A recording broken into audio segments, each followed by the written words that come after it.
Technical view pound sterling dan juga euro USD di jam 16.00 waktu Indonesia bagian barat. Sebelum itu kita coba cek terlebih dulu economic calendar yang sudah dirilis siang ini. Oke, kita cek dari ini adalah data-data yang dirilis untuk Inggris. Anda bisa lihat di sini di GDP tahunan ya untuk kuartal kedua itu berada di 23,6%. Dibandingkan ekspektasinya, of course ini jauh lebih baik karena dia hanya diekspektasikan 22,2%. Tapi kalau dibandingkan previous ini much better ya. Kalau Anda bisa lihat sini, previousnya adalah di angka minus 5,8%. Sementara itu untuk kuartalnya justru dia dirilis di 5,5%, tapi juga termasuk jauh lebih baik dibandingkan previous di minus 1,6%. Dan tentunya ini membuat confidence bagi para pembuat kebijakan, dalam hal ini adalah BOE. Tentunya hal yang sama juga sempat terjadi di minggu lalu saat BOE mengatakan tentang potensi kenaikan suku bunga sebelum QE berakhir. Tapi kita masih belum melihat actionnya, tapi semua hal tersebut dinyatakan oleh Gubernur BOE Andrew Bailey sangat memungkinkan di akhir tahun. Tapi yang jadi masalah adalah kalau kita perhatikan pergerakan harganya justru kembali mengalami penurunan setelah dia menyentuh level 1.3458 dan zona sell kita adalah 1.3460 yang terendah atau 1.3475 yang tertinggi. Nah, kita akan lihat dari sisi grafisnya akan seperti apa. Di sisi lain, untuk zona euro sendiri, kita lihat di sini French CPI minus 0,2% berbanding minus 0,1%, of course jauh lebih rendah dan itu pun jauh lebih buruk daripada periode sebelumnya. Kemudian juga dari Jerman sendiri, German Unemployment Change berada di minus 30K dan itu berarti lebih rendah dari previousnya. Kalau misalkan kita lihat dari area ini, justru inilah yang membuat euro kembali mengalami penurunan. Dan kita lanjut dengan bagian grafik di mana pound sterling grafik H4 sudah terlihat dia sempat spike tapi juga sempat down dengan sangat cepat. Satu candle di grafik H4 sangat cepat. Kalau kita cek di grafik H1-nya mungkin pergerakannya akan lebih terlihat. Ya, dia ternyata sempat terjun sampai zona 1.3414 di jam ya kurang lebih dua candle yang lalu ya. Berarti 2 jam yang lalu di jam 2 siang. Sementara kalau kita lihat dari grafik daily, of course ini adalah areal target yang sudah kemarin kita kupas terkait dengan target dari triangle, yaitu di 1.3232. Nah, yang spesialnya ternyata dia sudah berada di teritori tengah, teman-teman. Ya, ini sudah berada di teritori tengah dan juga tertahan dari level low 28 Desember yang lalu di 1.3428.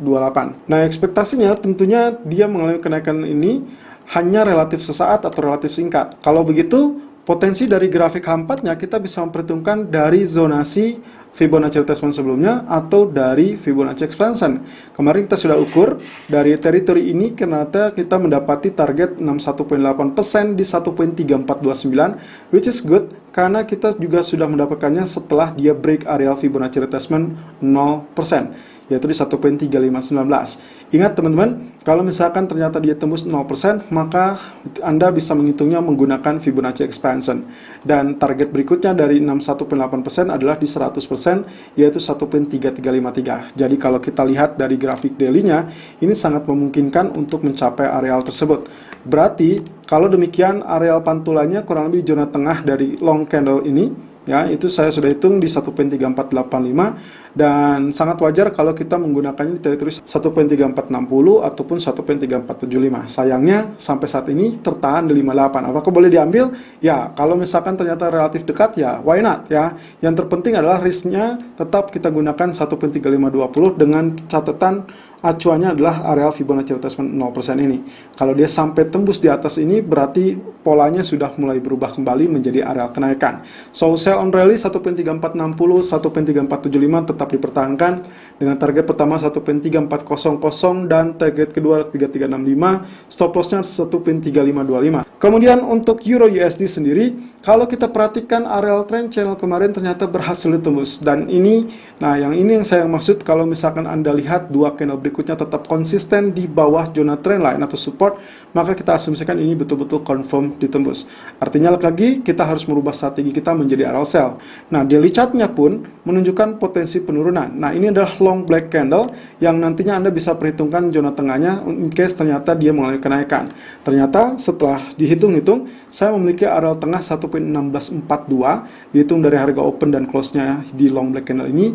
Ini artinya kalaupun dia spike diharapkan hanya relatif tertahan atau sesaat di 1.1642. Of course, berarti Anda bisa melakukan sell di dekat atau sekitar-sekitarnya. Ya, berarti bisa di bawahnya atau sedikit di atasnya. Kemudian kalau dari grafik H4-nya sendiri, diasumsikan pullback akan mencapai teritori trendline, maka itu adalah 1.1620. Jadi sell on rally untuk Euro USD bisa digunakan 1.1630 ataupun 1.1645. Yang sampai saat ini dia bergerak masih cukup tipis dan tertahan di 1.1610. Ya, lagi-lagi kalau misalkan Anda lihat di sini, berarti areal teritori 1.1615, 1.1620 pun masih sangat wajar, atau maksimum di 1.1642. Kalau dia tembus lagi di atas 60, maka yang dikhawatirkan adalah dia spike kembali dan kembali dalam zona bullish.